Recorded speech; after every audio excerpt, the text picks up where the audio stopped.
Hi, hello, வணக்கம். Welcome back to Trend Request Academy. So market வந்து என்ன நடந்துச்சுன்னு பார்க்கலாம். இன்னைக்கு வந்து ஒரு ஓப்பனிங்கில வந்து அந்த 22,500 200க்கு மேல தான் ஓப்பன் ஆச்சு. 220க்கு மேல. ஸோ அதுலேருந்து ஒரு சின்ன செல்லிங் டுவர்ட்ஸ் 25,063 வரைக்குமே, அதாவது 80 வரைக்கும் வந்துச்சு.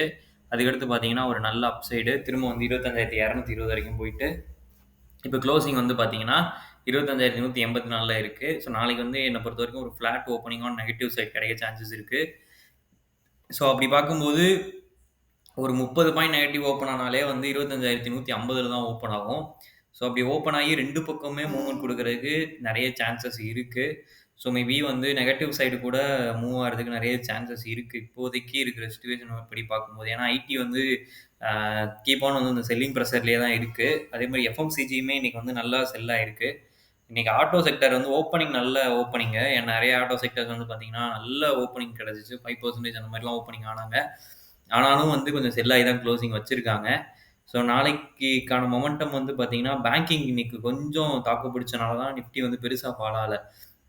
பேங்க்லயுமே ஹெவி வெயிட்ஸான HDFC, ICICIலாம் பெர்ஃபார்ம் பண்ணல. ஆனா கோட்டக் அண்ட் ஆக்சிஸ் வந்து நல்லாவே பெர்ஃபார்ம் பண்ணியிருந்தாங்க. அதனால தான் வந்து எஸ்பிஐயுமே இன்னைக்கு நல்ல பெர்ஃபார்மன்ஸ். ஸோ அதனால தான் வந்து பேங்கிங் கொஞ்சம் தாக்கு பிடிச்சுச்சு. அதனால தான் வந்து மார்க்கெட்ல வந்து பெரிய லெவல்ல ஃபால் அப்படிங்கிறது இன்னைக்கு நடக்கல. இல்லன்னா நல்ல ஃபால் எதிர்பார்த்திருக்கலாம்.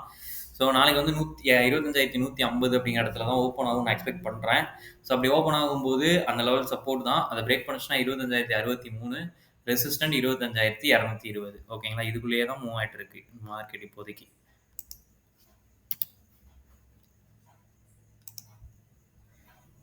இதோ பேங்க் நிஃப்டியோட சப்போர்ட்னால மட்டும் தான் இன்னைக்கு நிஃப்டி வந்து ஏறிச்சே தவிர, மத்தபடி ஐடில வந்து பெருசா எந்த சப்போர்ட்டுமே கிடையாது. இன்னைக்கு வந்து ஒரு நல்ல ராலி பேங்கிங்கு. ஓகேங்களா? ஸோ ஒரு கரெக்ஷன் ஃபேஸ் தான். ஒண்ணுமே பிரச்சனை கிடையாது. திரும்ப லாங் ரன் போறதுக்கு நெறைய சான்சஸ் இருக்கு. இன்னும் ட்ரெண்ட் ரிவர்சல்லாம் இன்னும் வந்து கன்ஃபர்மேஷனே ஆகல. ஓகேங்களா? எல்லாம் வந்து செல் ஆக போகுது, ப்ராஃபிட் புக்கிங் வரப்போகுதுன்னு சொல்லுவாங்க. இன்னும் ட்ரெண்ட் ரிவர்சலுக்கான கன்ஃபர்மேஷனே கிடைக்கல. ட்ரெண்ட் ரிவர்சல் கன்ஃபர்மேஷன் கிடைச்சா சொல்றேன். இப்போதைக்கு வந்து இந்த விசா இஷ்யூனால தான் ஃபால் ஆயிருக்கே தவிர, பெருசாலாம் எந்த ஃபாலுமே இல்ல மார்க்கெட்ல. ஓகேங்களா? ஐடியுமே அதே தான். ஹெவி வெயிட்ஸ் HDFC, ரிலையன்ஸ் வந்து பெருசா மூவ்மெண்ட் குடுக்கல. HDFC ஒரு மாரி சின்ன செல்லிங் தான். பெருசா செல்லிங் ஆகல. ஆனா மத்த பேங்க் 3 பேங்க் வந்து சூப்பரா பெர்ஃபார்ம் பண்ணியிருந்தாங்க. இண்டெக்ஸ்ல உள்ள 3 பேங்க்குமே HDFCய தவிர. HDFC சப்போர்ட் பண்ணியிருந்துச்சுன்னா, ஐடி இன்னும் நல்லாவே ஓப்பனிங்ல இருந்தே நல்ல மூவ்மெண்ட் குடுத்திருப்பான். ஸோ ரிலையன்ஸ் வந்து அந்த ட்ரெண்ட் லைன்ல தான் இருக்காப்ல.